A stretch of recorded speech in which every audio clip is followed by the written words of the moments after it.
अब यहां किसी ने सवाल लिखा है, माइंडफुल मेडिटेशन का क्या मतलब होता है और ये कैसे होता है।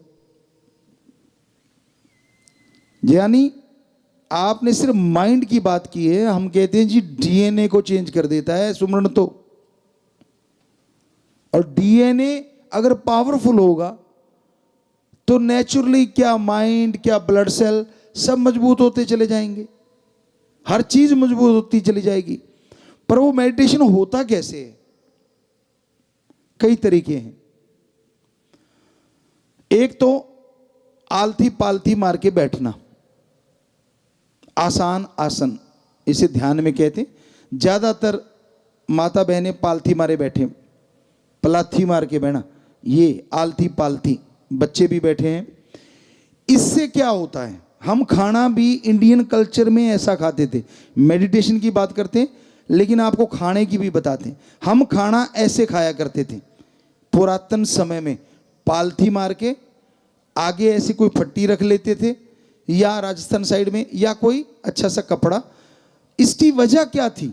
ये जो पालथी है ना, पालथी से क्या होता है, जो हमारा ऑक्सीजन लेवल है, एज ए साइंटिफिक तरीका, पहले आपको वो बता रहे हैं क्योंकि हम नॉन मेडिकल के स्टूडेंट रहे हैं और विज्ञान को बहुत मानते हैं, पर बेचारी विज्ञान बहुत छोटी है, धर्म विज्ञान का महासमुंदर है, क्योंकि हमारा विज्ञान में बेइंतहा रुचि। तो होता क्या है, जैसे ही हम आलती पालती मारते हैं हमारा ऑक्सीजन लेवल नीचे से, क्योंकि ऐसा करने से ब्लॉक हो जाता है, मतलब कम हो जाता है ऑक्सीजन लेवल, और रह जाता है कहां, ऊपर की साइड, ये नाभि से लेके ये वाली साइड ऊपर। और खाना कहां आता है, खाने के बाद इधर ही आता है। और ऑक्सीजन क्या करती है, आपका हाजमा दुरुस्त कर देती है। ज्यादा ऑक्सीजन जब यहां घूमती है तो खाना दुरुस्त होगा, बहुत सारी गैस या बीमारियां ऐसी उनसे बच जाते हैं। अब आगे बात मेडिटेशन की, ये तो खाने का, कि हमारी विधि कोई भी पुरानी खराब नहीं थी, खराब तो कर दी विदेशी कल्चर ने। ऐसी ऐसी टाइट पैंटे पहने बैठे हैं बच्चे, उनसे पालती नहीं बज रही, बज गई तो नीचे से चर्र की आवाज कब आ जाए क्या पता।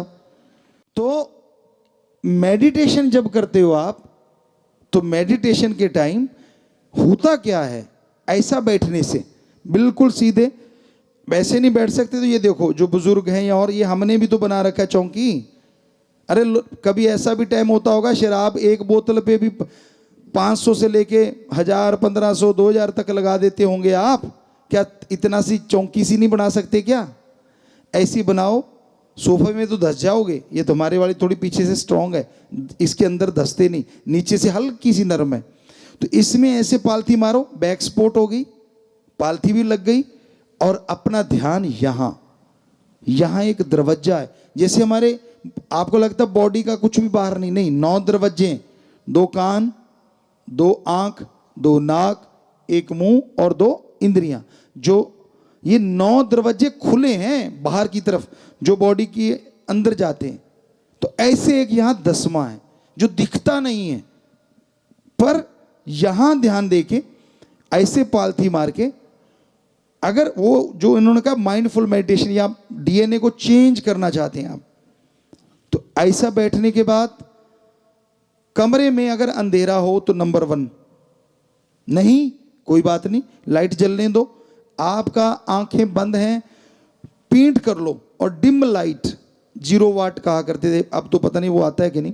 हम तो एक बैटरी के बल्ब भी जलाया करते थे बिजली से, हमारे कमरे में वो इतनी लाइट होती थी, बिजली का एक जो बैटरी का बल्ब होता है उस जैसा बल्ब, 0 से भी मतलब माइनस में ही था सौदा। तो वो अंधेरा हो गया, आप बैक कर लो, नेचुरली आपके लिए अंधेरा होगा, कमरे में रोशनी है। कई कमरे में अंधेरे से डरते हैं, नेचुरली कोई ना कोई कारण होता है उसका, पिछले जन्म का या बचपन का। तो अब अंधेरा हो गया, आंखें बंद। तो क्या होता है, जब लाइट है तो आंखों में रेडिश आती, आप लाइट की तरफ देख के आंखें बंद करो तो आंखों में रेडिश आएगी, तो वो डिस्टर्ब करती है। और जैसे अंधेरे में करोगे तो कुछ नहीं आएगा, स्पाट अंधेर। फिर ध्यान यहां और मेडिटेशन करो, इससे वो डीएनए तक असर करता है और माइंड में वो आत्मिक शक्ति आती है जिससे आत्म बल आता है, विल पावर आती है, सोल पावर आती है जिससे विल पावर या आत्म बल बढ़ता है। और आत्म बल जिसके अंदर है, पेपरों में टॉप, गेम में टॉप, हर काम धंधे में टॉप के उसके अंदर ख्याल आएंगे, आइडियाज आएंगे, और वो हर अच्छे नेक कामों में तरक्की क्यों नहीं करेगा, जिसका माइंड फुल रहेगा आइडियाज से। ये एक तरीका है। दूसरा, हमारा ध्यान नहीं जमता जी। अगर उस तरीके में ध्यान नहीं जम पा रहा, तरीका वही है, हाथ दोनों ऐसे करके नहीं बैठना। ऐसा करने से ऑक्सीजन माइंड में ज़्यादा जाती है, अगर ऐसा करो आप तो ऑक्सीजन ज़्यादा जाती है, ये ठीक है। लेकिन ध्यान में नहीं कर सकते हम, क्योंकि इसमें उंगलियां खिंचती है अभ्यास करने में भी, और हाथ लटकने का डर रहता है। तो इसको दोनों हाथों को जोड़ के पिंडलियां काफ या क्रॉस करती है वहां पे रखो आराम से। कोहनी जांग पे आ गई, दोनों हाथ पिंडलियां या क्रॉस काफ क्रॉस करती है वहां रख दिए आराम से, ऐसे जोड़ के इस तरह से आराम से ऐसे रख लिए, और ध्यान यहां रख के, अगर ध्यान में आपका ध्यान नहीं लगता मेडिटेशन में, गुरु मंत्र में, तो कोई कमरे में होना नहीं चाहिए। कोशिश ये हो कि आवाज बाहर ना जाए, उतनी ऊंची आवाज में बोल के सुमरण करो, बोल के, आंखें बंद हैं, बोल के। इससे क्या फर्क पड़ता है और क्यों पड़ता है? आंखें तो बंद हैं, आंखें तो यहां लगी हुई हैं, एक द्वार आपने फिक्स कर दिया, लेकिन ये द्वार, ये और ये, यानी 8 द्वार फ्री हैं बॉडी में कुछ लेने के लिए। और जैसे आप बोलते हैं तो आप सोच के देखो, पूरी फुल बॉडी में पॉजिटिव एनर्जी आ जाती, सारे द्वार के द्वारा वो राम का नाम अंदर जाता है। उससे आपका ध्यान इधर उधर जाने का सवाल ही पैदा नहीं होता। आप में से बच्चे कुछ प्लेयर बैठे होंगे, जब एक गेम खेलते हैं, एक उदाहरण देना चाहते हैं आपको, चलो बैडमिंटन ले लेते हैं। आप बैडमिंटन खेलते हो, गेम भी एक मेडिटेशन है। कैसे? जब गेम खेलते हैं, वो जो कोर्ट है हमारा, ग्राउंड, आपका पूरा वर्ल्ड वो ग्राउंड होता है, आपका पूरा फोकस रैकेट और शटल में होता है। तब दुनिया किधर है, कौन क्या है, किधर कौन है, कुछ पता नहीं होता उस घंटा 1.5 घंटा जो आप खेलते हैं, या 15-20 मिनट आधा घंटा। तो हो गया ना मेडिटेशन। यानी सारी तरफ से ध्यान हटा के एक तरफ फोकस करना, इसी को मेडिटेशन। पर यह है method of meditation, prayer of God, God के लिए प्रैक्टिकली मेथड ऑफ मेडिटेशन। तो जैसे वो गेम के टाइम एक मेडिटेशन हो गया, माइंड कहीं भी नहीं जा रहा, पर शटल और रैकेट में और सामने वाले खिलाड़ियों में कि वो क्या कर रहा है, क्या करेगा, उस ग्राउंड के अंदर आपकी पूरी दुनिया सिमट जाती है। और बंद होते ही पूरी फिर से काम शुरू हो जाता है, घर में, परिवार में, इधर उधर। तो बोलेंगे ना जब आप, तो आपके जितने भी द्वार हैं उनके द्वारा भी आपकी फुल बॉडी को एक एनर्जी प्रकट होती है, ताकि आपके यहां पहुंचने में आपको मदद मिले। आपका ध्यान जमने लग जाएगा। जब एक बार जमने लग गया, फिर ऊंचा नहीं बोलना। कारण कि जब हम ख्यालों से, विचारों से बोलते हैं, ध्यान तो जमने लग गया, फिर क्या होता है, सिर्फ माइंड में सर्कुलेट होता है वो बहुत जोर से, बाकी तरफ से सुनना हो जाता है शरीर, ध्यान ही नहीं रहता। शरीर में ध्यान नहीं जाना चाहिए, इसलिए सिर्फ यही ध्यान। तो फिर वो ख्यालों से या जीभा से करेंगे तो यहां ध्यान जल्दी जमेगा, और उसको कहते हैं वो मेडिटेशन जो डीएनए या सोल पावर, आत्मिक शक्ति को जागृत करता है, जिससे आत्मबल, विल पावर आता है। कंटिन्यू करने से यहीं से आत्मा उड़ारी भरती है अंदर ही अंदर, और परमात्मा तक ले जाती है, अगर आप और प्रैक्टिस करेंगे तो। और परमात्मा से बड़ी कोई शक्ति नहीं है, वो एक है। ये एक धरती है, एक जगह जीवन है, पर हमने एहसास किया, हमारे महापुरुषों के पवित्र ग्रंथों में लिखा, सैकड़ों जगह जिंदगी है वो 100% सच है। उन्होंने कुछ भी झूठ नहीं लिखा, हमने एहसास किया, उसका अनुभव किया। आदमी के अंदर आत्मबल जब जागता है ना, विल पावर आती है, तो वो उसका फोकस इतना जबरदस्त हो जाता है, पढ़ने में, गेम में आप लगाओगे तो जल्दी से आपके अंदर कैच होंगी वो चीजें। तो इसलिए भाई ये चीज अभी पूछी गई, दोनों बातों पे हमने आपको बताया कि कैसे अपने आप को फोकस करना है, किस तरह से फोकस किया जा सकता है, और कितनी हाई स्पीड कैमरों की होती है। लेकिन आंखों की स्पीड देखिए आप, कैमरा चलाते हैं हम, कुदरत की अगर बात करें, कैमरा चलाते हैं, लेंस बदलने पड़ते हैं। अब 8R उसको बोल देते हैं, छोटा लेंस होता है, बड़े होते हैं 350, इससे भी बड़े होते हैं, और भी लेंस आ गए हैं, चंद्रमा तक को क्लोज कर दिया जाता है। लेंस बड़े बड़े आ रहे, तारों तक की गणना करने के लिए भी लेंस हैं। लेकिन ये जो हमारी आंखें हैं ना, लगभग जो हमने विज्ञान में हमें पक्का ख्याल में 576 मेगापिक्सल होती हैं, और एक पिक्सल में शायद 10 लाख, एक मेगापिक्सल में 10 लाख में भी पिक्सल होते हैं।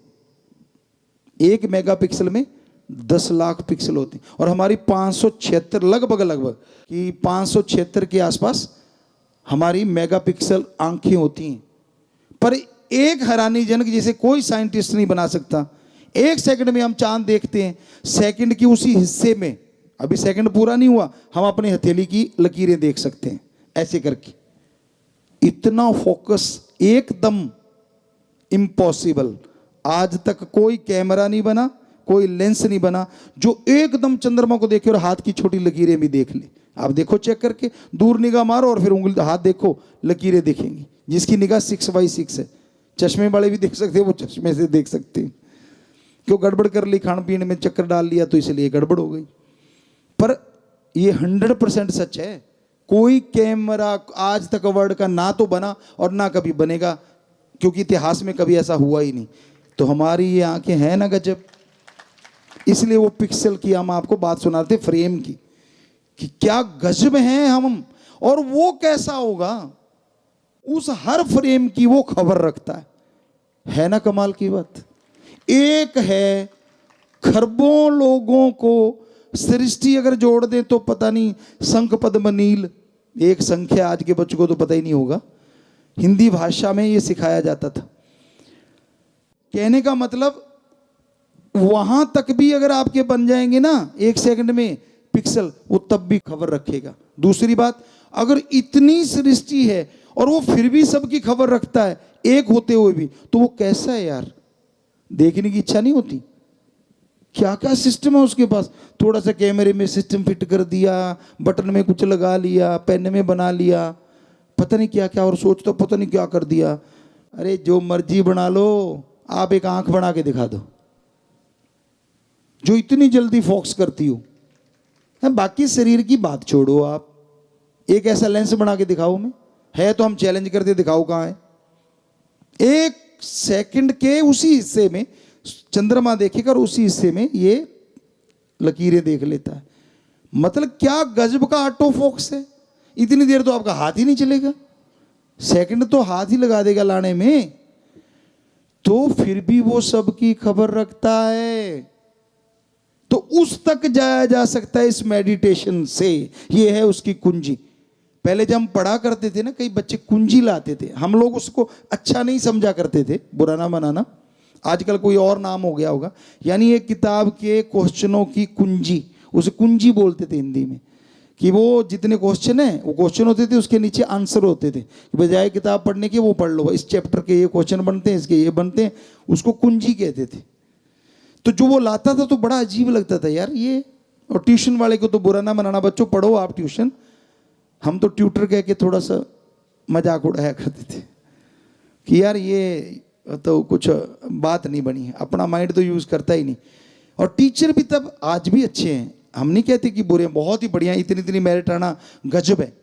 पर हमारे टाइम की हम बात करते हैं कि बच्चों को ये होता था कि कोई भी सवाल अगर नहीं आता तो पूछ सकते हैं, कोई भी सवाल, ये नहीं कि इतना का लेक्चर तैयार करके आए हैं। ये हम अपने टाइम की बात कर रहे हैं, लगभग 80 की कर लो आप या 73 की बात कर लो। तो वो सवाल पूछा करते थे। एक साइकिलिंग ऑर्डर होता है नॉन मेडिकल में, मैथमेटिक्स में साइकिलिंग ऑर्डर क्वेश्चन होते हैं, जो मैथ के होंगे बच्चे वो जानते हैं। तो एक ऐसा सवाल था हमारे बुक में, आपको अपनी बात सुनाते हैं, ये आप पढ़ने की बात आ गई, पहले गेम की बात थी। सो बेपरवाह जी ने जो ख्याल दिया, जैसे हैं हम उन्होंने बनाए। तो वो सवाल हमने करके देखा, वो साइकिलिंग ऑर्डर में नहीं आ रहा था। तो बड़ा अजीब लगा कि यार ये साइकिलिंग ऑर्डर में नहीं आ रहा।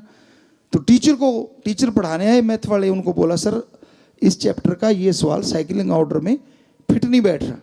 कहते ऐसे कैसे, अभी करता हूँ। अब हम बच्चे थे उस टाइम, हमारे ख्याल से 10 नॉन मेडिकल में। तो उन्होंने शुरू कर दिया पढ़ाना, और जैसे लिखना शुरू किया बोर्ड पे, लिखते गए नीचे कुछ और ही हो गया, वो साइकिलिंग ऑर्डर में नहीं आया।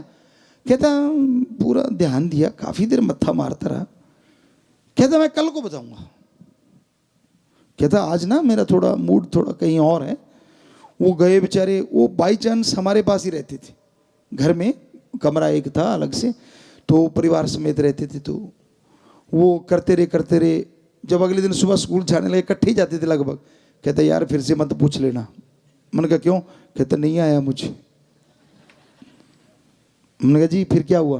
कहते यार सारी रात लगा रहा मैं, क्या एक बच्चे ने सवाल पूछा है, ये क्यों नहीं आ रहा साइकिलिंग ऑर्डर में।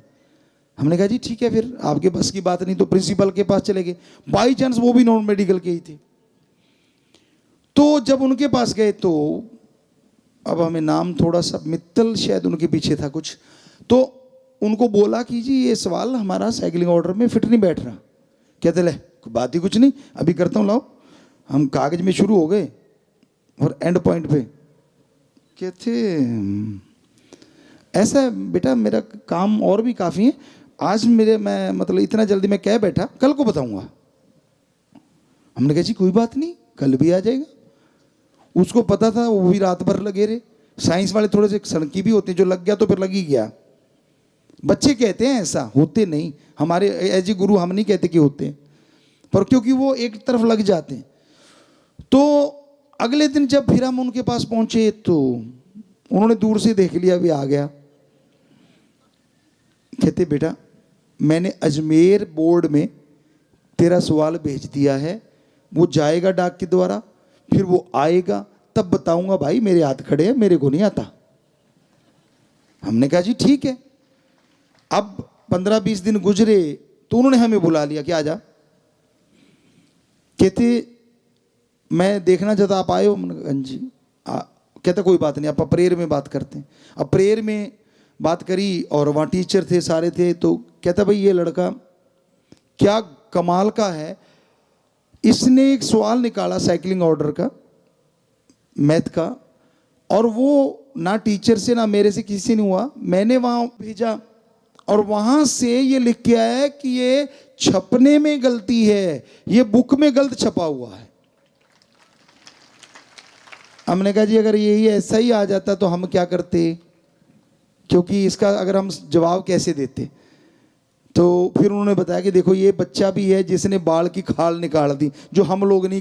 क्या लिखने वाले, बुक लिखने वालों के बाद उसको चेकिंग की जाती है, बड़े बड़े प्रोफेसर या करते हैं, कहते वो नहीं निकाल पे, ये इसने निकाल दी। गजब, उसने हमें शाबाशी दी सबके सामने। सो कहने का मतलब, आदमी के अंदर अगर विल पावर है, आत्मिक शक्ति